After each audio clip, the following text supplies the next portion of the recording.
বিসমিল্লাহির রহমানির রহিম। আমি অধ্যাপক ডক্টর মওদুদ হোসেন আলমগীর পাভেল। আমি বিএনপি মিডিয়া সেলের আহ্বায়ক। আমি আমাদের আগামী নির্বাচন এবং নির্বাচন পরবর্তী বাংলাদেশে কৃষি নিয়ে বিএনপি কী ভাবছে বা এই উন্নয়ন পরিকল্পনাতে কৃষির অবস্থানটা কোথায় হবে সেই নিয়ে দুটো কথা বলতে চাই। আপনাদের অনেকের হয়তো জানা আছে যে আমাদের দলের চেয়ারম্যান জনাব তারেক রহমান তিনি তার নির্বাচনী প্রচারণার ক্ষেত্রে একটি কথা সবসময় উল্লেখ করছেন যে আমাদের দেশ গড়ার পরিকল্পনাতে ৮টি স্তম্ভ রয়েছে। সেই ৮টি স্তম্ভের মধ্যে সবচাইতে অগ্রাধিকারের যে স্তম্ভটি সেটি হচ্ছে কৃষি। আমি সেই কৃষি নিয়ে কথা বলবো। কৃষি নিয়ে আমাদের পরিকল্পনা কী, কৃষি নিয়ে আমরা কী ভাবছি আগামী দিনে সেটা। এর সাথে উনি আরও কয়েকটি কথা বলেছেন সেটা হয়তো এই প্রসঙ্গে আমরা বলে নিতে পারি। যেমন তিনি স্বাস্থ্য কার্ডের কথা বলেছেন, তিনি ফ্যামিলি কার্ডের কথা বলেছেন, কৃষক কার্ড যেটা কৃষির সাথে সম্পর্কিত একটা কার্ড সেটার কথা আছে। এর সাথে পরিবেশ রয়েছে, শিক্ষার বিষয় রয়েছে এবং এর সাথে আরেকটা জিনিস রয়েছে যে ক্রীড়া এবং আমাদের দেশে যে ধর্মীয় যে প্রতিষ্ঠানগুলো রয়েছে তার সাথে যারা সম্পৃক্ত ব্যক্তিবর্গ তাদের জন্য প্রণোদনা কীভাবে দেওয়া যায়। তো কৃষির ব্যাপারটা নিয়ে প্রথমে যেটা বলা দরকার যে খুবই ব্যাপকভাবে প্রচলিত এবং মানুষের কাছে মোটামুটি গ্রহণযোগ্য হয়ে উঠেছে একটি শব্দ, সেটি হচ্ছে কৃষক কার্ড। এটি কিন্তু কৃষি কার্ড নয়, এটা হচ্ছে কৃষক কার্ড। অর্থাৎ এখানে কৃষির জন্য ঢালাওভাবে না বলে ব্যক্তি কৃষক তিনি যেন সরাসরি উপকৃত হতে পারেন সেই বিবেচনাতে কিন্তু এটাকে কৃষক কার্ড বলা হয়েছে। এখন কথা হচ্ছে যে আপনি বলতে পারেন যে কৃষক কার্ড থেকে একটা লোক কীভাবে একজন কৃষক কীভাবে উপকৃত হবেন। এই কৃষক কার্ডের মাধ্যমে আমাদের দেশে যারা 3টি ফসল করেন বা 2টি ফসল করেন এমন কৃষক, তাকে কমপক্ষে একটি ফসলের জন্য যে প্রয়োজনীয় সার, বীজ, কীটনাশক এবং যে শেষ সুবিধার জন্য যে পয়সাটা তার খরচ করতে হয় সেই প্রণোদনার অর্থটি তাকে রাষ্ট্রের পক্ষ থেকে দেয়া হবে। তো বলতে পারেন যে এটাতে লাভটা কী হবে? লাভটা এটাই হবে যে তিনি এই প্রণোদনাটা তার নিজের কাজে লাগিয়ে তিনি পরবর্তী যে ফসলটি আছে সেই ফসলটিকে আরও অধিক পরিমাণে উৎপন্ন করতে পারবেন এবং রাষ্ট্রের প্রণোদনা পাওয়ার প্রেক্ষাপটে তার এই ফসল উৎপাদনটা তার জন্য সহজ হয়ে যাবে। এর সাথে আর কৃষক কার্ডের কী সুবিধা থাকে বিদ্যমান?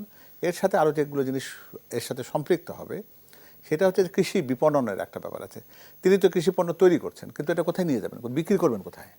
তার তো বিক্রির জন্য একটা ভালো জায়গা করে দিতে হবে যাতে উনি যেন একটা ন্যায্য মূল্য পায়। আমাদের তো একটা খুব বিচ্ছিরি অভিজ্ঞতা আছে। আমরা জানি যে যে জায়গাতে যে ফসলটা খুব বেশি উৎপন্ন হয়, যেমন কোনো কোনো জায়গাতে মূলা উৎপন্ন হয় বেশি, কোথাও আলু উৎপন্ন হয়, কোথাও টমেটো উৎপন্ন হয়, সে জায়গায় কৃষক কিন্তু দিন শেষে দেখা যায় যে তার প্রকৃত মূল্য উনি পাচ্ছেন না। তাহলে এখানে একটা প্রোটেকশন দেওয়ার ব্যাপার আছে। সেই প্রোটেকশন দেওয়ার জন্য কী করতে হবে? কৃষি পরিকল্পনার মধ্যে তিনি সংযুক্ত হতে পারবেন। সেটা কি? সেটি হচ্ছে ওর সাথে একটা অ্যাপস সংযুক্ত আছে যেটা একটা চিপসের মতন। সেই চিপসের মাধ্যমে তিনি যখন সংযুক্ত হবেন তখন তার যে মোবাইল ফোনটি আছে সেখানে কিন্তু তিনি বেশ কিছু বার্তা পাবেন। অর্থাৎ এই সিজনের জন্য বা এই মৌসুমের জন্য কোন ফসলটি উপযুক্ত, কোন সময় সেটিকে বপন করা দরকার, কোন পরিচর্যাটা দরকার, আগামী দিন বা আগামী সপ্তাহের আবহাওয়াটা কেমন থাকবে, সেই সময়টা এই কৃষিকাজ করার জন্য এটা উপযুক্ত কিনা বা কৃষি পণ্যটি ফসলটি জমি থেকে তুলবার জন্য উপযুক্ত সময় কিনা, এই ব্যাপারে একটা বিস্তারিত তথ্য কিন্তু তাকে দেওয়ার সুযোগ থাকবে। এর সাথে রয়েছে কি? এর সাথে রয়েছে কৃষি ঋণের ব্যাপার। আমরা জানি যে কৃষি ঋণ এখন খুবই একটা জটিল একটা ব্যাপার এবং এই কৃষি ঋণটা নিতে গিয়ে কৃষককে গলদঘর্ম হতে হয় এবং বিভিন্ন জায়গায় ঘুরতে ঘুরতে শেষ পর্যন্ত দেখা যায় যে কৃষি ঋণ তিনি যা পাচ্ছেন তার অনেকটাই তাকে কিন্তু শুধুমাত্র ঘুষের বা অন্য কোনো কারণে তা বেহাত হয়ে যায়। এটা থেকে দূর করবার জন্য এটি একজন কৃষক শুধুমাত্র কৃষক কার্ডটি উপস্থাপন করলে তিনি একবারে সার্ভিস চার্জ ছাড়া একেবারে কোনো রকম তাকে বিপত্তি ছাড়া থাকে এই কৃষি ঋণটা তাকে যেন দেওয়া যায়, এটার ব্যবস্থা এই কার্ডের মাধ্যমে করা হবে। আর সম্প্রতি আপনারা জানেন দলের চেয়ারম্যান, বিএনপির চেয়ারম্যান জনাব তারেক রহমান তিনি এক নির্বাচনী প্রচারণায় তিনি রাজশাহীতে ঘোষণা করেছেন যে 10,000 টাকা পর্যন্ত কৃষি ঋণ যাদের আছে সুদসহ সেই কৃষি ঋণগুলো মওকুফ করে দেওয়া হবে যদি বিএনপি রাষ্ট্র পরিচালনার দায়িত্ব পায়। এখন প্রশ্ন হচ্ছে যে এই সমস্ত কিছু করবার উদ্দেশ্যটা কী? উদ্দেশ্যটা হচ্ছে কৃষককে সত্যিকার অর্থে একটা কৃষি বান্ধব একটা পরিবেশ দেয়া দেশের ভেতরে, যাতে করে একজন কৃষক তার উৎপাদিত পণ্য স্বচ্ছন্দে উৎপাদন করতে পারেন, তার বিপণন করতে পারেন।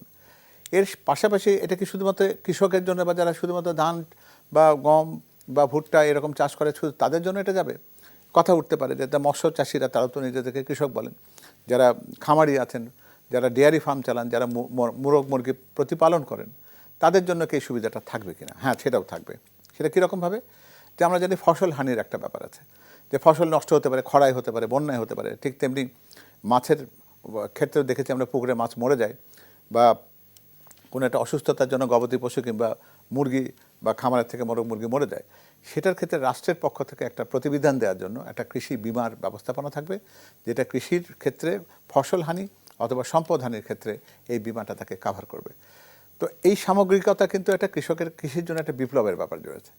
আর একটা জিনিস হচ্ছে কৃষির বহুমুখিতা। এই বহুমুখিতার জায়গাটা কিন্তু খুবই গুরুত্বপূর্ণ, কারণ আমরা আমাদের দেশে যে কৃষি পণ্যগুলো যেটা আমদানি করি, বিশেষ করে যেন সয়াবিন তেল, এটা কিন্তু কৃষিজাত একটি পণ্য, এটা আমাদেরকে আমদানি করতে হয়, যেহেতু আমাদের ভোজ্য তেলের অভাবটা আমরা পূরণ করতে পারিনি।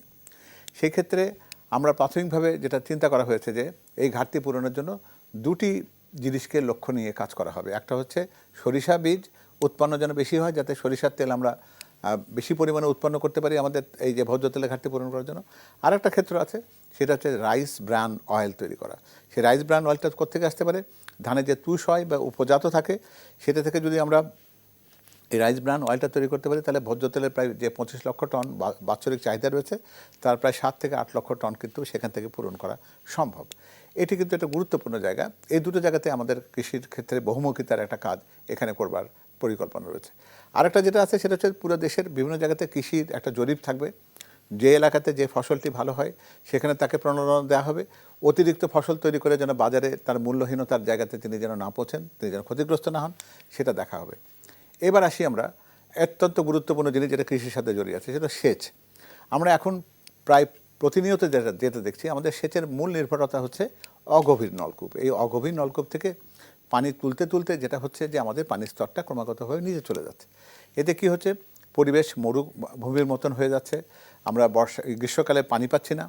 আবার একই সাথে পানির ভেতরে কিন্তু যেগুলো আর্সেনিক বা ক্ষতিকারক যে সমস্ত রাসায়নিক, সেগুলো দিয়ে আমরা স্বাস্থ্য ঝুঁকির মুখোমুখি হচ্ছে।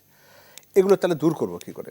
এই দূর করার ক্ষেত্রে কিন্তু একটা মহাপরিকল্পনা রয়েছে। পরিকল্পনাটার নামটা ছোট, কিন্তু এর ফলাফলটা কিন্তু ব্যাপক।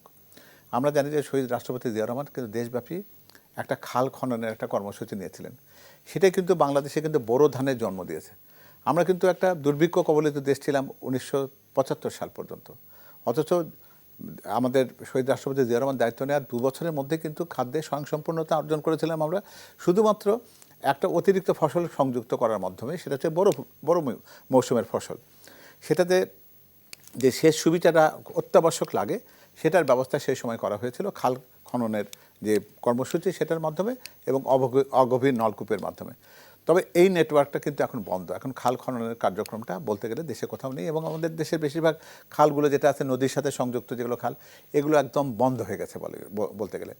এগুলোকে উদ্ধার করা দরকার। সেজন্য একটা পরিকল্পনা রয়েছে যে বিএনপি রাষ্ট্র পরিচালনার দায়িত্ব পেলে প্রায় 12,000 কিলোমিটার খাল খনন করা হবে, যেগুলো এই পুনরুদ্ধার হলে দেশে শুধুমাত্র খাল খননের মাধ্যমে কৃষি জমিতে সেচ দেওয়া যাবে, এটুকু শুধু নয়, এর সাথে সাথে আমরা যে পানির স্তর যে ক্রমাগতভাবে নিচে নেমে যাচ্ছে অগভীর নলকূপ ব্যবহারের জন্য, সেটার থেকে আমরা মুক্ত হব। পরিবেশ আমাদের বাঁচবে, দেশ মরুভূমি হওয়া থেকে রক্ষা পাবে। আর দুটো বড় প্রকল্পের কথা এর সাথে বলতে হবে, যেটা কিন্তু এই কৃষি ব্যবস্থাপনাকে কিন্তু আরও বেশি সমৃদ্ধ করতে পারে। তার মধ্যে একটি হচ্ছে আমরা তিস্তা ব্যারেজ প্রকল্প, যেটা আপনারা জানেন যে 1979 সালে শহীদ রাষ্ট্রপতি জিয়া রহমান যেটা সূচনা করেছিলেন, যার উদ্দেশ্য ছিল এখনকার যেটা বৃহত্তর রংপুর জেলা বলছি আমরা, সেই রংপুর, নীলফামারী, কুড়িগ্রাম, ঠাকুরগাঁ, দিনাজপুর, এই জেলাগুলোতে পানির সেচের সুবিধাটা দেয়া। কিন্তু সেই পানির সেচের সুবিধাটা দেওয়ার ব্যাপারটা কিন্তু এক্ষেত্রে বন্ধ হয়ে গেছিলো। কেন? যে পরবর্তী পর্যায়ে কিন্তু এই সেচের জন্য যে তিস্তা নদীতে যে পানির নাব্যতা বা প্রয়োজন ছিল, সেটা কিন্তু আর পরে যোগান দেওয়া সম্ভব হয়নি।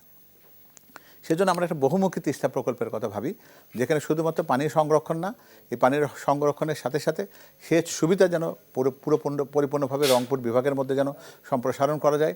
সেটাগুলো ভিত্তি করে কৃষি একটা পর্যটন ব্যবস্থা হয়, কর্মসংস্থান হয়, এবং শিল্প উদ্যোগও যেন একই সাথে নেওয়া যায়, কৃষি রিলেটেড যে সমস্ত শিল্প রয়েছে। এর সাথে রয়েছে পদ্মা ব্যারেজ প্রকল্প, যেটা আমরা জানি যে ফারাক্কার প্রভাবে পদ্মার অববাহিকার যে শুষ্কতার কথা আমাদের সবারই জানা আছে, যার জন্য গঙ্গা কপোতাক্ষ যে প্রকল্প আছে, যার জন্য যেটা কুষ্টিয়া, ঝিনাইদহ, যশোর জেলাতে, যে চুয়াডাঙ্গা, মেহেরপুর জেলাতে যে সেচ সুবিধাটা দেওয়ার দরকার ছিল, সেটা কিন্তু বিঘ্নিত হয়েছে শুধুমাত্র পদ্মা ব্যারেজ নেই বলে। কী কারণে? যে গঙ্গা কপোতাক্ষ যে প্রকল্পটি ছিল, সেই প্রকল্পটি শহীদ রাষ্ট্রপতি জিয়া রহমান সেটাকে পুনরুজ্জীবন করেছিলেন, কিন্তু পরবর্তী পর্যায়ে গ্যারান্টি ক্লজ নিয়ে উনি যে পানিটা এনেছিলেন, সেটার মাধ্যমে কিন্তু সেই সুবিধা পৌঁছাতো, কিন্তু এখন সেটা অনেক সীমিত হয়ে গেছে। ফলে আমাদের পদ্মা নদীর পানি প্রবাহটা বৃদ্ধি করাটা অত্যন্ত জরুরি এবং সেটা করবার জন্য পদ্মা ব্যারেজ প্রকল্প হচ্ছে আরেকটা আনুষঙ্গিক জিনিস, যেটার মাধ্যমে আমরা দেশের যে পানি সম্পদ সেটাকে যথাযথভাবে কাজে লাগাতে পারবো। এবং এই পদ্মা ব্যারেজ প্রকল্প শুধুমাত্র পানি সংরক্ষণাগার কিংবা গঙ্গা কপোতাক্ষ যে সেচ প্রকল্পের পানির যোগান দেবে শুধু তাই নয়, এটার মাধ্যমে আমরা ওই জায়গাতে মৎস্য চাষ থেকে শুরু করে আমরা ওই জায়গায় কর্মসংস্থানের নতুন একটা উদ্যোগের জায়গায় আমরা নিয়ে যেতে পারবো দেশকে। সব মিলিয়ে আমাদের কৃষি নির্ভরতার সবচেয়ে বড় জায়গাটি যেটা মূলত থাকবে যে আমরা কৃষি আমদানি, আমরা কৃষি পণ্যজাত আমদানি একদম কমিয়ে ফেলতে চাই। আরেকটা জায়গা আছে যেটা চিনি আমদানি হয় আমাদের দেশে এখনও, সেই ক্ষেত্রে ইক্ষু চাষকে আরও বেশি প্রণোদনা দেয়া, ইক্ষুর নতুন জাত উদ্ভাবন করা এবং ইক্ষু থেকে যেন বেশি পরিমাণে চিনি উৎপাদিত হয় সেই ব্যবস্থাপনার দিকে যাওয়া। সব মিলিয়ে কৃষির ক্ষেত্রে একটা যুগান্তকারী পরিকল্পনা রয়েছে বিএনপির, এবং সেটা শুধুমাত্র মুখের কথা নয়, কৃষক কার্ড শুধুমাত্র একটা কথার কথা নয়, এটি কৃষকের ভাগ্য উন্নয়ন যেমন করবে, এর সাথে কৃষি পরিকল্পনার যে মহাপরিকল্পনাগুলো রয়েছে সেগুলো যদি আমরা ক্রমান্বয়ে বাস্তবায়ন করতে পারি, তাহলে বাংলাদেশের কৃষি নির্ভরতা এবং কৃষির প্রতি যে আমাদের যে দলের পক্ষ থেকে তাদের প্রতি যে সুদৃষ্টি রয়েছে সেটা প্রতিষ্ঠিত হবে। বাংলাদেশের কৃষক সত্যিকার অর্থে মর্যাদায় অভিষিক্ত হবেন এবং আমরা সত্যিকার অর্থে একটা কৃষি সমৃদ্ধ বাংলাদেশ পাবো, এবং যেটা দেশের মানুষের সকল প্রত্যাশাকে পূরণ করবে। ধন্যবাদ। আসসালামু আলাইকুম, আমি doctor Shibbir Ahmed, north south ইউনিভার্সিটির অর্থনীতি বিভাগের অ্যাসিস্ট্যান্ট প্রফেসর এবং জামাত ইসলামী বাংলাদেশের পলিসি টিমের সদস্য।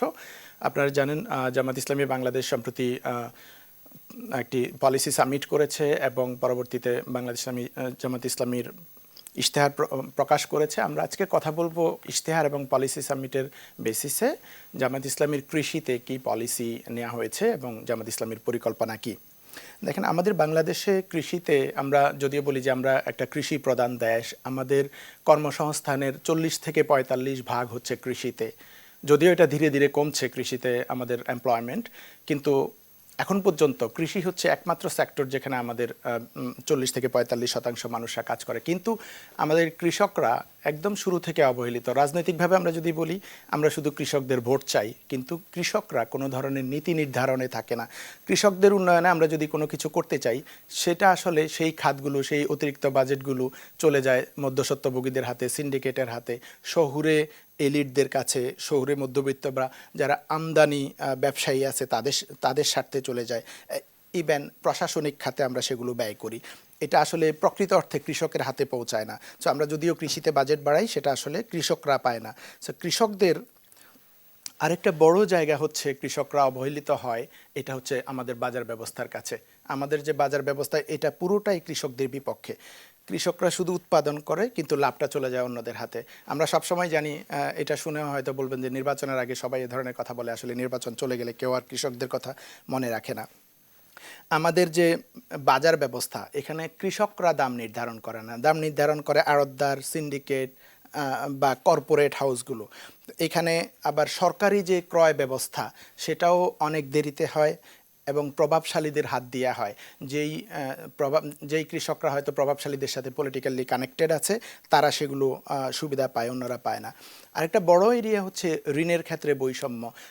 ব্যাংক ব্যবস্থা থেকে আমাদের যে ফর্মাল যে ব্যাংকিং ইনস্টিটিউশনগুলো আছে, সেখান থেকে কৃষকরা ঋণ নিতে পারে না। অনেক সময় তাদের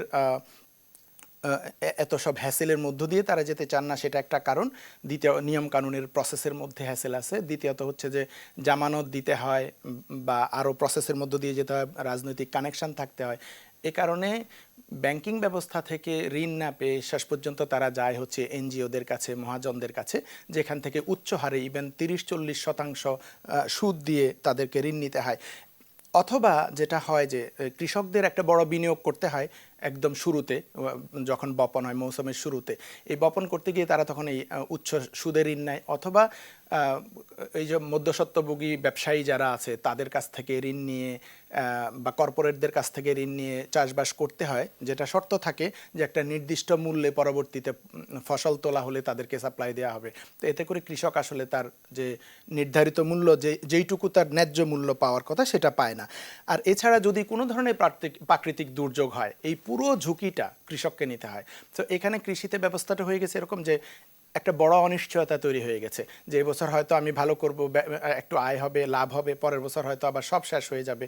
যদি বন্যা হয়, খরা হয়, যে কোনো ধরনের দুর্যোগ হয়, কৃষক একদম নিঃস্ব হয়ে যায়। সরকারি সুযোগ সুবিধার কথা বা ক্ষতিপূরণের কথা আমরা যদি বলি, এগুলো আসতে আসতে অনেক দেরি হয়। তাও এখানে অনেক সিন্ডিকেট আছে, রাজনৈতিক নেতারা তাদের পছন্দের মানুষদেরকে সেই সুবিধাগুলো দেয়, অন্যদেরকে দেয় না, বা রাজনৈতিক প্রতিপক্ষ হলে কৃষক ক্ষতিগ্রস্ত হলেও সে সেই সুবিধাগুলো পায় না। সবগুলো মিলে আমরা যদি সামারি করি, আমাদের কৃষিতে সমস্যাটা হচ্ছে যে আমরা কৃষিকে আসলে উন্নয়নের মূল খাত হিসাবে বিবেচনা করছি না। আমরা যখন উন্নয়ন চিন্তা করি তখন আমরা গ্রামকে চিন্তা করি না, কৃষিকে চিন্তা করি না।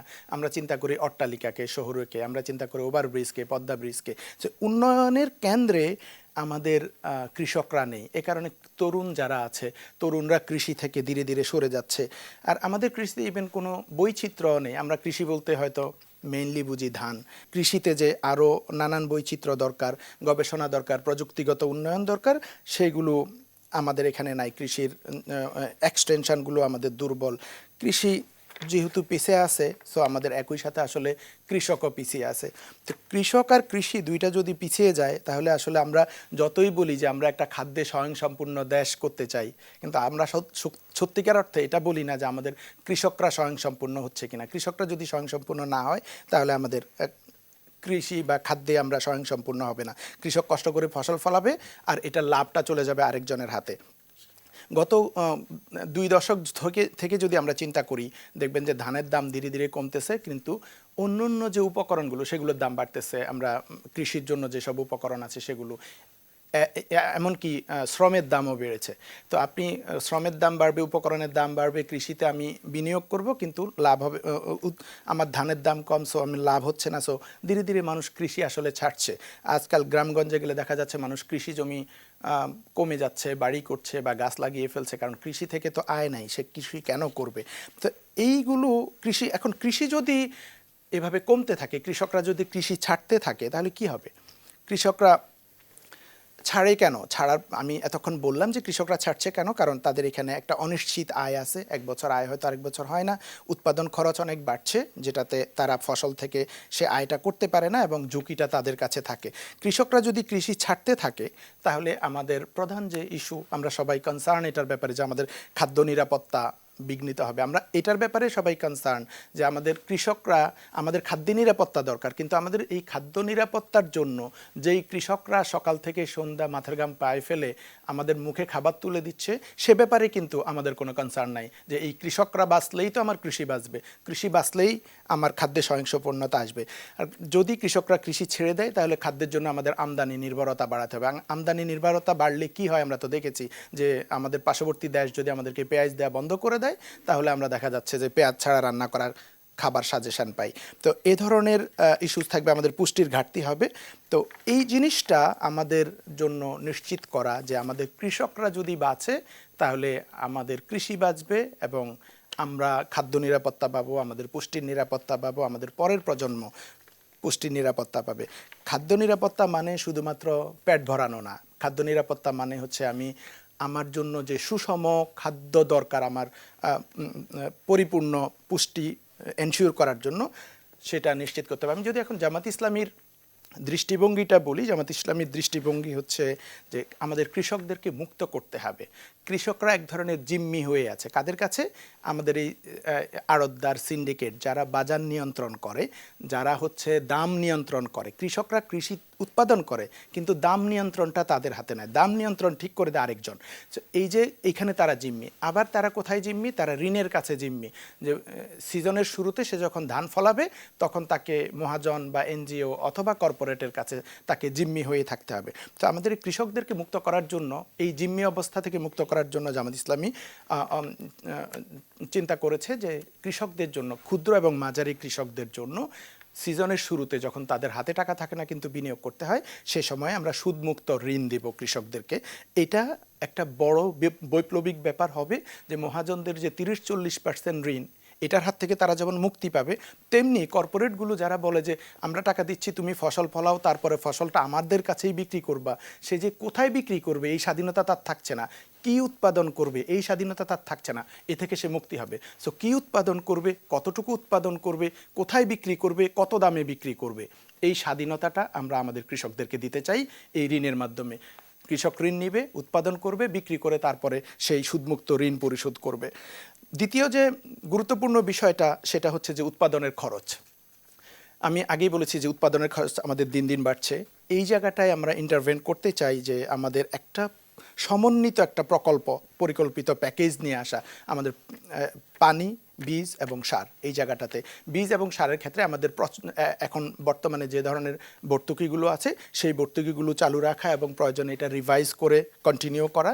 কেমিক্যাল সারের পাশাপাশি আমরা জৈব সারের ব্যবহার বাড়ানো, এগুলো প্ল্যান করা। এবং আমাদের জলবায়ু সহনশীল যেসব বীজ আমাদের দরকার, কারণ জলবায়ুর পরিবর্তনের কারণে নানান জায়গায় এখন আমাদের যেমন যেখানে জলাবদ্ধতা থাকে, যেখানে লবণাক্ত হয়ে যাচ্ছে, সেই জায়গাগুলোতে আমাদের এরকম জলবায়ু সহনশীল বীজ দরকার।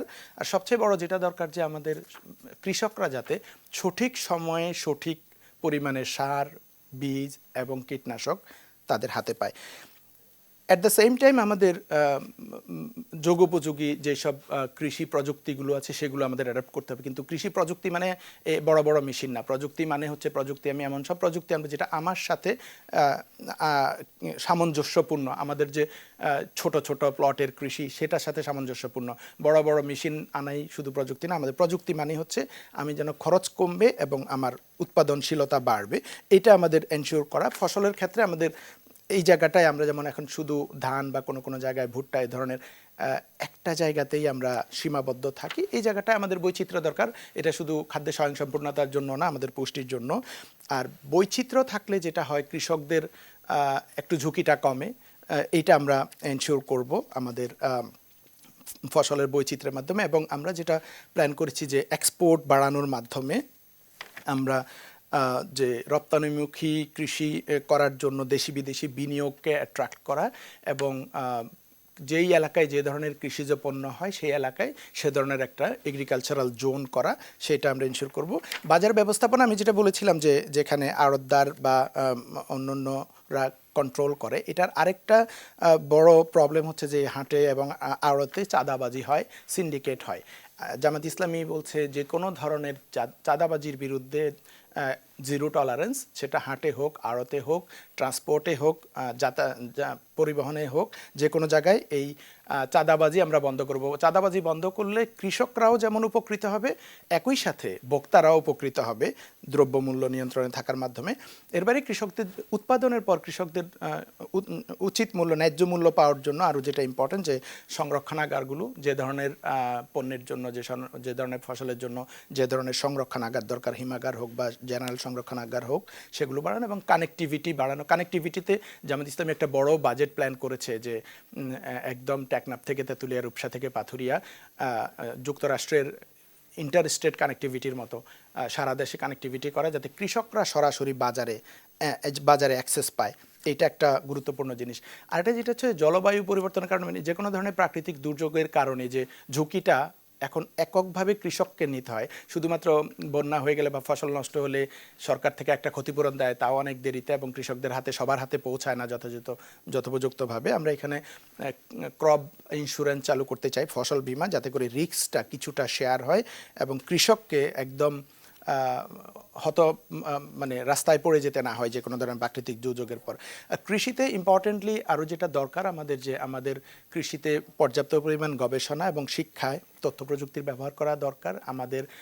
আমাদের ভূমির সাথে যেগুলো সামঞ্জস্যপূর্ণ সে ধরনের নতুন নতুন ফসল বা হাইব্রিড ফসল নিয়ে আসা, যেটার উৎপাদনশীলতা বেশি থাকবে এটা। এবং কৃষকদের সহায়তার জন্য ইউনিয়ন পর্যায়ে কৃষিবিদ নিয়োগের প্রস্তাবনা রয়েছে জামাত ইসলামের ইশতেহারে।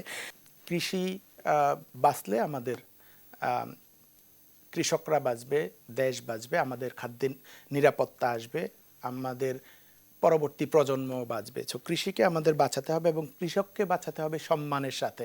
কৃষকরা যেন জিম্মি হয়ে না থাকে, অসম্মানের, অপমানের প্রফেশন যেন কৃষি না হয়। আমাদের তরুণরা যেন কৃষিতে উদ্বুদ্ধ হয়, কৃষি যেন বিনিয়োগের জায়গা হয়। দেশি বিদেশি বিনিয়োগের মাধ্যমে আমাদের কৃষি শুধু দেশের মধ্যে না, যেন রপ্তানিমুখী হয়। কৃষকদের সম্মানটা আমাদের এনশিওর করতে হবে। এবং কৃষি যেন লাভজনক খাত হয়, যে আমি না পারতে কৃষিতে ইনভেস্ট করতেছি বা কাজ করতেছি, কৃষক হিসাবে কাজ করছি, ব্যাপারটা যেন এরকম না হয়।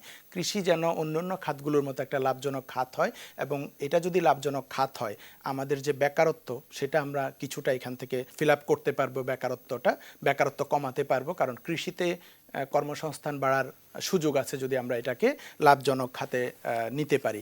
এখন আমাদের কৃষিতে যেই কর্মসংস্থানের কথা আমরা বলছি, 40-45% এমপ্লয়মেন্ট কৃষিতে আছে, এখানে অনেক আন্ডার এমপ্লয়মেন্ট আছে, এটা আমরা জানি, ইকোনমিক্সের মানুষজনরা এটা নিয়ে কাজ করে।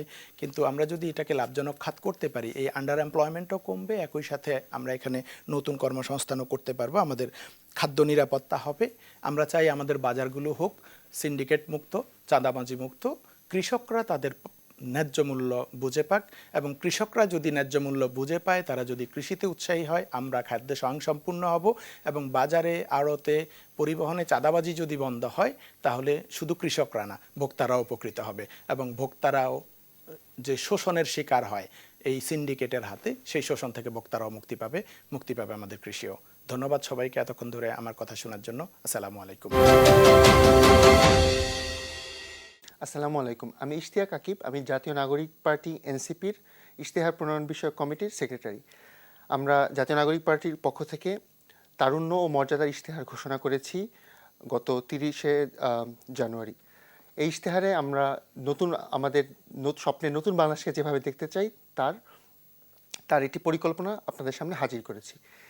এই ইশতেহারের একটি 12টি চ্যাপ্টার এবং 36টি দফা। এর 12টি অধ্যায়ের একটি অধ্যায় কৃষক এবং কৃষিকে নিয়ে। আমরা ইশতেহারটি তৈরি করতে চেয়েছি মানুষের সমস্যার সমাধানের জন্য। তো আমরা এই ইশতেহারটি প্রণয়নের সময় চেষ্টা করেছি কৃষকের সমস্যা কী, কৃষির সমস্যা কী, এটা বোঝার চেষ্টা করতে এবং তার একটি বাস্তবমুখী সমাধান আপনাদের সামনে দিতে। কারণ আমরা জানি বাংলাদেশের নানা সমস্যা আছে, এর মধ্যে সমস্যা হচ্ছে বাংলাদেশের সরকারের তেমন অর্থ নেই, এবং বাংলাদেশের যে কৃষি ব্যবস্থা, এই পুরো ব্যবস্থা দুর্নীতিতে পূর্ণ।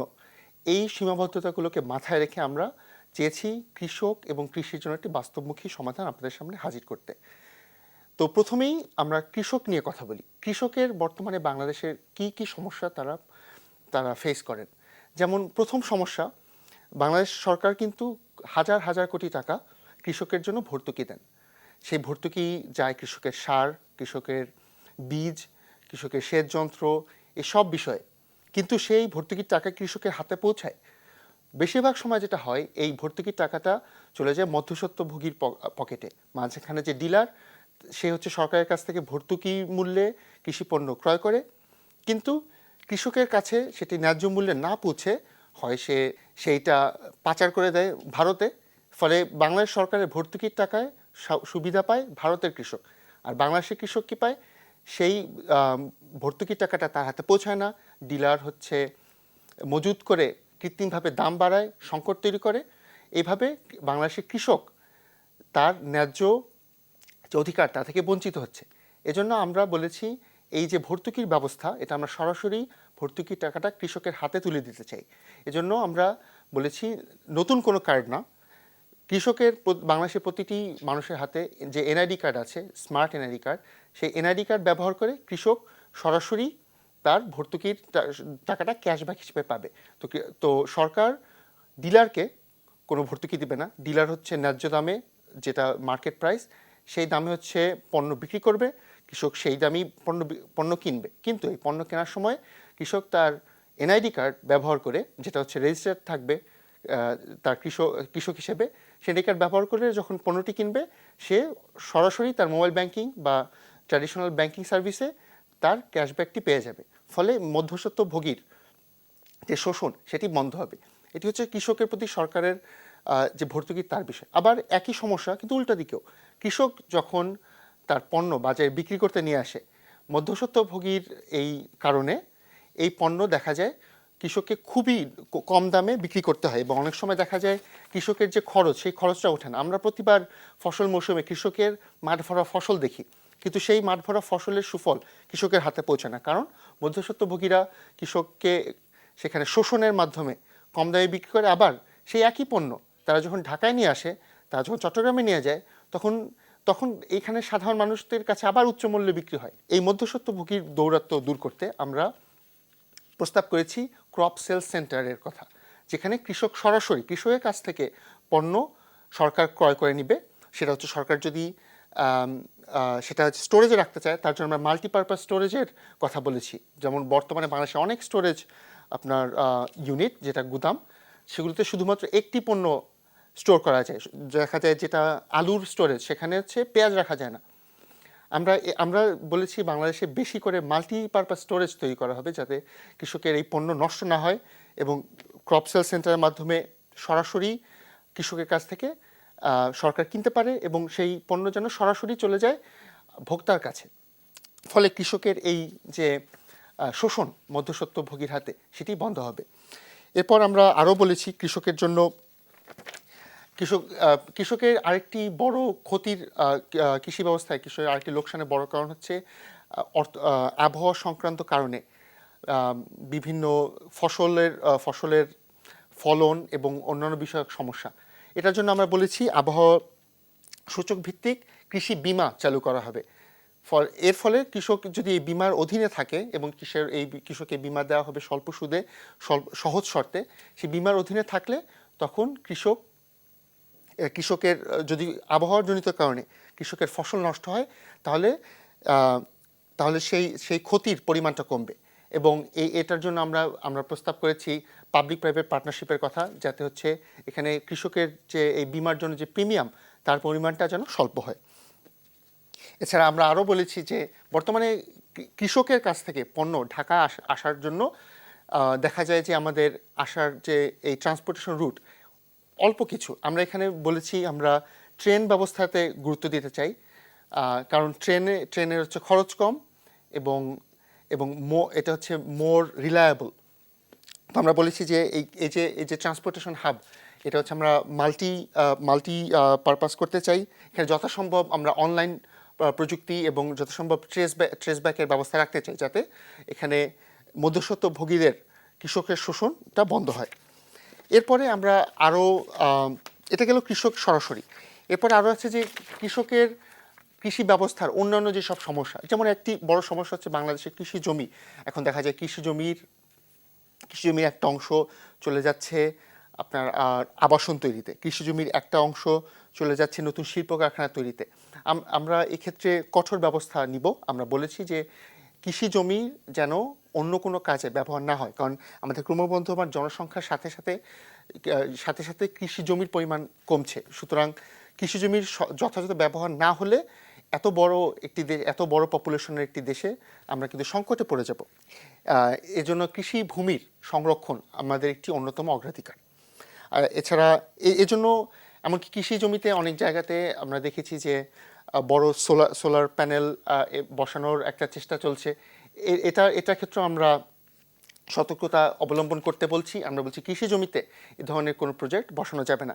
যদি বসাতেই হয়, তাহলে সেটি অ্যাগ্রোভোল্টাইক্স যে পদ্ধতি, অর্থাৎ যেন সেই রম্বাযোগ্য শক্তির ব্যবস্থাটা যেন কৃষি পণ্যের উৎপাদনকে ব্যাহত না করে, এভাবে সমন্বিত একটি পদ্ধতিতে সেটি বসানো যেতে পারে।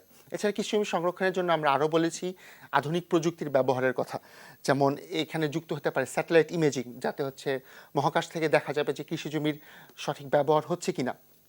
আমরা বলেছি ড্রোন ব্যবহার করে সার্ভের কথা। আমরা বলেছি জিআইএস ম্যাপিংয়ের কথা। আপনারা জানেন বাংলাদেশে একটি মহাকাশ সংস্থা আছে স্পারসো, কিন্তু এই সংস্থার কাজের ব্যাপারে অনেক সন্দেহের অবকাশ আছে। তারা সঠিকভাবে বাংলাদেশের কৃষকদের জন্য, বাংলাদেশের সাধারণ মানুষের জন্য কাজ করতে পারছে কিনা, তা নিয়ে প্রচুর সন্দেহের অবকাশ আছে। আমরা এটি পরিবর্তন করতে চাই। আমরা চাই এই যে আধুনিক প্রযুক্তি যেন কৃষকের সরাসরি সাহায্য করতে পারে। এছাড়া আমরা আরও বলেছি কৃষি জমি যারা মালিক, তাদের জন্য কর রেয়াতের ব্যবস্থা আমরা বলেছি, সেচের ইনপুটে ছাড়ের ব্যবস্থা এবং পরিবেশ বান্ধব কৃষির ব্যাপারে আমরা বলেছি যেন কৃষককে উদ্বুদ্ধ করা হবে। এজন্য আমরা রাসায়নিক সারের ব্যবহার যতটা কমিয়ে আনা যায়, যতটা সম্মিলিতভাবে খামারভিত্তিক কম্পোস্ট প্রকল্প, বায়োগ্যাস স্লারি, ভার্মি কম্পোস্ট, এইসব প্রযুক্তির মাধ্যমে আমরা কৃষি ব্যবস্থাটাকে স্বয়ংসম্পূর্ণ কৃষকের যে কৃষি জমি, সেই পর্যায়ে আমরা স্বয়ংসম্পূর্ণ করতে চাই। এছাড়া আমরা আরও বলেছি যে আমাদের আরেকটি বড় সমস্যা হচ্ছে ভূগর্ভস্থ পানির পরিমাণ কমে যাওয়া। যে ভূগর্ভস্থ পানিকে কৃষিকাজে ব্যবহার করার কারণে ধীরে ধীরে সেই পানির স্তর কমছে। এছাড়া জলবায়ু পরিবর্তনজনিত কারণে এবং উজানের দেশ ভারত থেকে আসা যে আন্তর্জাতিক নদী, সেই নদীতে যত্র ভারতের পক্ষ থেকে বাঁধ নির্মাণের কারণে মানে পানির প্রবাহ কমে যাচ্ছে। সেগুলোর ক্ষেত্রে আন্তর্জাতিক পর্যায়ে আমাদের কূটনীতি চলমান থাকবে, কিন্তু আমাদের কৃষকের জন্য যথাযথ পানির পরিমাণ নিশ্চিত করতে আমরা বলেছি আমরা সেচ ব্যবস্থাকে আমরা স্মার্ট করব। সেক্ষেত্রে একটি স্প্রিংকলারের ব্যবহার, সেন্স গাইডেড এবং সৌরচালিত পাম্প এবং জ্বালানি ব্যবহার, এগুলোকে আমরা গুরুত্ব দেব। এছাড়া আধুনিক প্রযুক্তির কারণে এখন ফসলের রোগ নির্ণয় করা, ফসলের যথাযথ বৃদ্ধি হচ্ছে কিনা, কোন সময়ে সার প্রয়োগ করতে হবে, কোন সময় কীটনাশক প্রয়োগ করতে হবে, এই অনেকগুলো বিষয় কিন্তু আধুনিক প্রযুক্তির কারণে, যেমন এআই বা মেশিন গাইডেড সেন্সিংয়ের কারণে এটা সহজ হয়ে গেছে। কিন্তু আমরা এই প্রযুক্তিকে কৃষকের দোরগোড়ায় পৌঁছে দিতে চাই। এই কারণে এই প্রযুক্তির যে ইন্টারফেস, সেটা যেন কৃষকের জন্য সহজবোধ্য হয়, সেজন্য তারা যেন যথাযথ ট্রেনিং পায়, এই ব্যাপারে আমরা গুরুত্ব দিব। এছাড়া আমরা কৃষি ব্যবস্থার ক্ষেত্রে আমরা আবহাওয়াকে খুবই বড় গুরুত্ব দিচ্ছি, কারণ যেটা বলছিলাম বাংলাদেশ একটি দুর্যোগপ্রবণ দেশ এবং এখানে আমাদের কৃষি ব্যবস্থা অনেকটাই নির্ভরশীল আবহাওয়ার পরিস্থিতির উপর। সেক্ষেত্রে আমরা সারা দেশে আবহাওয়া পরিস্থিতি যথাযথ পর্যবেক্ষণের জন্য আমরা বলেছি আমরা আবহাওয়া পর্যবেক্ষণ সেন্টারের সংখ্যা বাড়াবো এবং সেই তথ্য যেন সরাসরি কৃষকের কাছে দ্রুত চলে যায়, সে ব্যাপারে আমরা ইন্টিগ্রেটেড সিস্টেম তৈরি করার ব্যবস্থা করব। কৃষি ছাড়াও আমরা প্রাণী সম্পদ এবং মৎস্য সম্পদের ক্ষেত্রে আমরা একই রকমের পরিকল্পনার ব্যবস্থা করেছি। আপনারা খেয়াল করবেন যে গত বেশ কয়েক বছরে বিশেষ করে তরুণ শিক্ষিত জনগোষ্ঠীর মধ্যে কৃষি উদ্যোক্তা হওয়ার একটি প্রবণতা দেখা যাচ্ছে, যেটা খুবই একটি ইতিবাচক দিক। তো এই উদ্যোক্তাদের সাহায্য করার জন্য আমরা বলেছি উদ্যোক্তাদের জন্য সরকারি যেসব আমলাতান্ত্রিক জটিলতা আছে সেটি আমরা কমাতে চাই। আমরা তাদের জন্য উদ্যোক্তা ফান্ড তৈরি করতে চাই, তাদের পণ্য যেন সহজে ভোক্তার কাছে পৌঁছাতে পারে। এবং বিশেষ করে বাংলাদেশি যে কৃষি উদ্যোক্তাদের পণ্যের কিন্তু বিদেশের বাজারে একটি বড় চাহিদা আছে, কিন্তু অনেক সময় দেখা যায় এই চাহিদা পূরণে তাদের কৃষি পণ্য প্রক্রিয়াজাতকরণে তার সরকারি সুবিধা তেমন একটা পায় না। তো যতটুকুই আমরা বাংলাদেশের পণ্য বিদেশে রপ্তানি হয় তার প্রায় অধিকাংশই ব্যক্তি পর্যায়ে বা প্রতিষ্ঠান পর্যায়ে উদ্যোগ। আমরা এই উদ্যোগকে সরকারি ভর্তুকি, সরকারি সহায়তার মাধ্যমে আরও সামনে এগিয়ে নিয়ে যেতে চাই। এছাড়া এই যে কমিউনিটি গার্ডেনিং ব্যবস্থা, এটাকে আমরা আরও বেশি উৎসাহিত করতে চাই মানুষজনকে। সর্বশেষ আমরা বলতে চাচ্ছি যে কৃষির ক্ষেত্রে এনসিপি আমরা মনে করি যে বাংলাদেশের জন্য বিশেষ করে, যেহেতু বাংলাদেশের এখনও অধিকাংশ মানুষ এক কৃষি সেক্টরের সাথে সরাসরি জড়িত এবং দুই কৃষকরা হচ্ছে আমাদের অর্থনীতি এবং আমাদের সমাজ ব্যবস্থারও মেরুদণ্ড। তো এজন্য আমরা কৃষক এবং কৃষিকে সর্বোচ্চ গুরুত্ব দিতে চাই। তারা যেন, যে কৃষকরা তাদের পরিশ্রমের মাধ্যমে এই দেশকে টিকিয়ে রেখেছেন, তাদের সেই পরিশ্রমের মূল্য দিচ্ছে এবং এই কারণে সরকার থেকে কৃষকদের যতটুকু সহায়তা করা দরকার সরাসরি কৃষকের কাছে এবং সরকারি বেসরকারি উদ্যোগের সমন্বয়ে এই সমন্বিত যে প্রকল্প কৃষকের জন্য আমরা সেটি প্রস্তাব করছি আমাদের এনসিপির ইশতেহারে।